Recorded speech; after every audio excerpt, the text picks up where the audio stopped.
Hello students, मैं अमन बांसल आप सबका स्वागत करता हूं हमारी SSC previous year question series में। इसमें हम साइंस के प्रीवियस ईयर क्वेश्चंस को डिस्कस करते हैं। आज का हमारा क्वेश्चन है, which of the following processes is used for the production of biodiesel? Transamination, transcription, transesterification या ट्रांसलेशन। ठीक है, अब नो डाउट हमें यहाँ पर उन्होंने ट्रांस वर्ड दे के थोड़ा सा कंफ्यूज कर दिया है, बिकॉज ट्रांस वर्ड तो आएगा तभी हम किसी चीज़ को ट्रांसफ़र करके या ट्रांसलेट करके डीजल को बायोडीजल में या जो भी फैट्स हैं उसको हम कन्वर्ट कर पाएंगे। ठीक है जी, अब सबसे पहली बात यहाँ पे हम जो ऑप्शन हमें पूछा जाता है, ट्राइग्लिसराइड्स। ट्राइग्लिसराइड्स को हम क्या करते हैं, कन्वर्ट करते हैं जो फैट्स और ऑयल्स के अंदर प्रेजेंट होता है, दैट इज ट्राइग्लिसराइड्स। ठीक है जी, और इसका जो ऑप्शन आएगा हमारे पास वो आएगा ट्रांसस्टेरिफिकेशन इज द करेक्ट आंसर। ठीक है जी, अब इसमें जो ईस्टर हमारे पास होता है, ठीक है,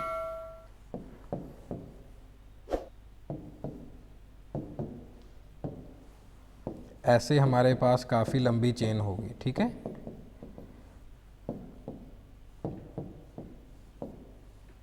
इसमें R2 होगा, इसमें R3 होगा। ठीक है, उसको हम इन दी प्रेजेंस ऑफ मिथेनॉल या फिनॉल के साथ हम रिएक्ट करवाते हैं।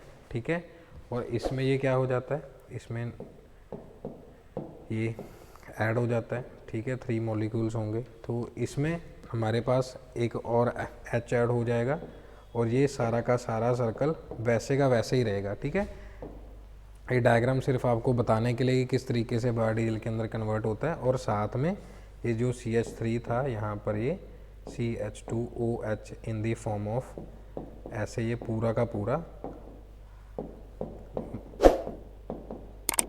मॉलिक्यूल हमारे पास बन जाता है। ठीक है जी, और this is methanol plus catalyst. हमने मीथेनॉल का ऑप्शन लिया। ठीक है, यहाँ पर हमने लिया था दैट इज CH3OH, यही लिया था। ठीक है, जो फैट मॉलिक्यूल था, ठीक है, जिसको हमने लिया था ट्राइग्लिसराइड।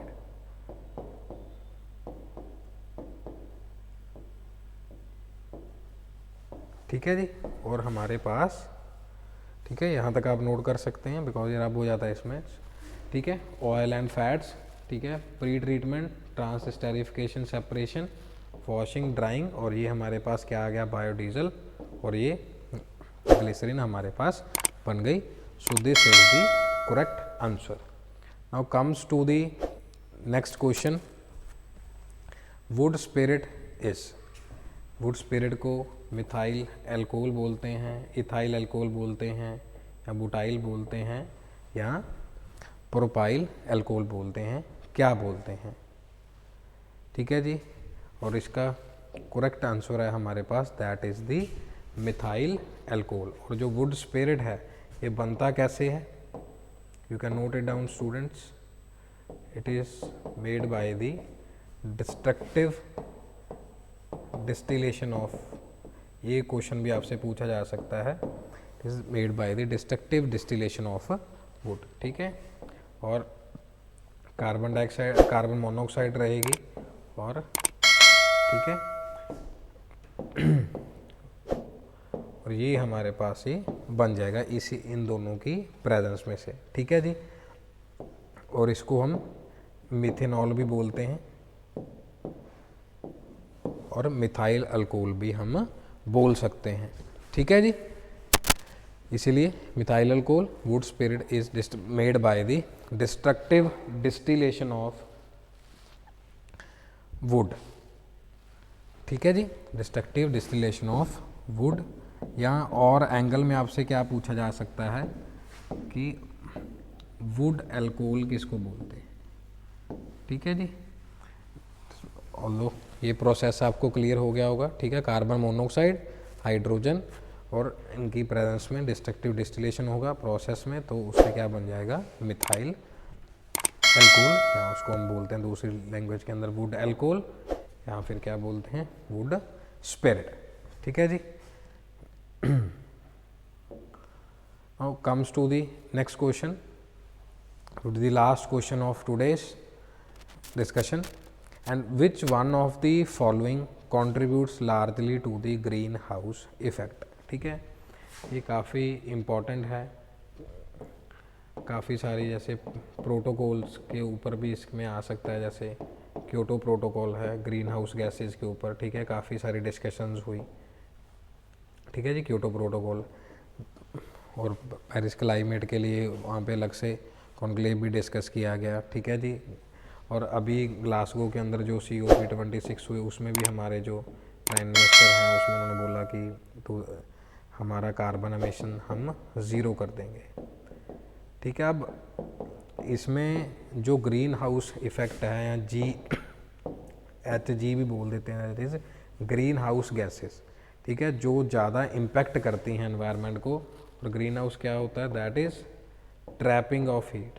ठीक है, एनवायरनमेंट में सबसे ज़्यादा हीट को ट्रैप करना और पूरा का पूरा जो एटमॉस्फेयर है वो ज़्यादा गर्म हो जाना, that is the green house effect. अब देखते हैं कि जो इसका आंसर है that is the carbon dioxide. ठीक है, CO2 plays the major role, ठीक है, dangerous gas in terms of the green house gases, और ये प्रायोरिटी पे फर्स्ट नंबर पे आएगा। ठीक है जी, अगर इंक्रीजिंग ऑर्डर में आता है तो कार्बन डाइऑक्साइड का नंबर फर्स्ट आएगा इन terms of the green house gases. और नेचुरली पता ही है हमें कहाँ से आएगा, ये वेहिकुलर एमिशन से आएगा। ठीक है जी, फैक्ट्री से आएगा। ठीक है, और डिफोरेस्टेशन से आएगा। ठीक है, अब डिफोरेस्टेशन होती रहेगी तो कार्बन डाइऑक्साइड का जो साइकिल है वो भी डैमेज हो जाएगा। ठीक है, there are n number of reasons जहाँ से कार्बन डाइऑक्साइड निकलती है, और कार्बन डाइऑक्साइड जो मेन रोल प्ले करता है ग्रीन हाउस इफेक्ट में, जिससे हमारा का पूरा जो एटमॉस्फेयर है वो गर्म हो जाता है। अब देखिए सनरेज आ रही हैं, ये पूरे के पूरे जो भी हैं कुछ एब्जॉर्ब हो जा रही हैं, कुछ रिफ्लेक्टेड है, लेकिन मैक्सिमम क्या है, it is absorb by the earth atmosphere. Chlorofluorocarbons हैं, डिफोरेस्टेशन हैं, ऑयल्स और जो स्टीम है, और ये देखिए जो यहाँ से हीट है वो भी रिफ्लेक्ट होकर अंदर ही रह जा रही है, और जो रेडिएशन है वहाँ से आ रहा है वो भी ख़त्म हो जा रहा है। तो इसलिए पूरा का पूरा जो एटमॉस्फेयर है वो क्या हो जा रहा है, ज़्यादा हॉटर होते जा रहा है, जिस वजह से पोलर आइस जो है या ग्लेशियर्स है वो ज़्यादा मेल्ट हो रहे हैं। ठीक है, और जिस वजह से जो अभी जो स्टडी आई थी 2025 तक, जो हमारे इंडिया के साउथ साइड में चेन्नई है, ठीक है जी, तमिलनाडु है, यहाँ के कुछ एरियाज़ होंगे। ठीक है, पानी बहुत ज़्यादा आ जाएगा एकदम से सी लेवल में, तो कुछ एरियाज़ होंगे जो सी लेवल के बिल्कुल नियर बाय हैं, वो 500 मीटर तक सबमर्ज हो जाएंगे। जैसे बहुत सारी प्लेसेस पे कैसे होता है कि जब पोलर आइस मेल्ट हो जाती है तो जो एक्चुअली सी लेवल है वो नेचुरली बढ़ जाएगा, पानी का कंटेंट सब जगह पे ऑल ओवर बढ़ेगा ही बढ़ेगा। ऐसा नहीं है कि इंडिया का बताया है, और बहुत सारी कंट्रीज़ के अंदर भी इसका इम्पैक्ट होगा, अमेरिका के अंदर भी होगा।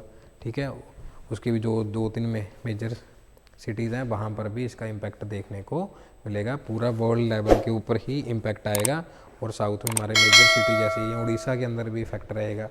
ठीक है, तो ये सारे ऐसा है कि जब सुनामी में तभी तो नज़दीक पे बहुत ज़्यादा इफेक्ट था, वो तो चलो एक नेचुरल कैलामिटी थी, लेकिन इसको तो हम क्या कर रहे हैं, खुद पर्सनली इन्वाइट कर रहे हैं।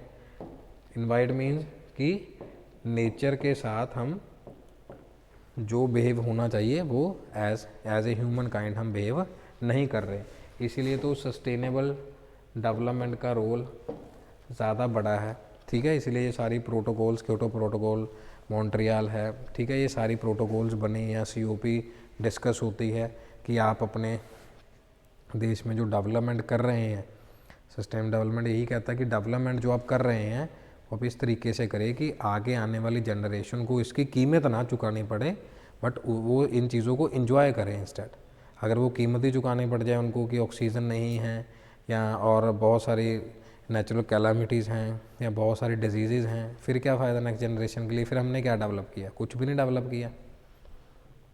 हम डेवलप कर रहे हैं आने वाले लोगों के लिए, साथ साथ तो चलो हमें उसकी सोर्सेज को एंजॉय कर ही रहे हैं। अब जैसे हमने बायोडीजल की बात करी थी, सोलर की बात करी थी, अब जिसने जो इस एज में इस एज वालों के लिए तो है ही है ना डीजल पेट्रोल वुड सब चीज़ें हैं। अब हम जो न्यू डेवलप कर रहे हैं वो किसके लिए डेवलप कर रहे हैं? अपकमिंग जनरेशन्स के लिए और अच्छा सा एनवायरनमेंट देखने के लिए कि पूरा क्लीन एनवायरनमेंट हो जाए। ठीक है स्टूडेंट्स, तो ये तीनों क्वेश्चंस हमने डिस्कस किए।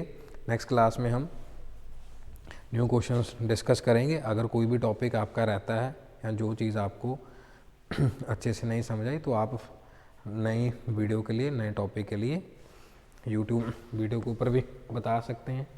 अदरवाइज़ मेरे को आप इस नंबर के ऊपर बता सकते हैं कि सर ये केमिस्ट्री का टॉपिक आप लेके बना दीजिए, या फिजिक्स का टॉपिक है या बायो का।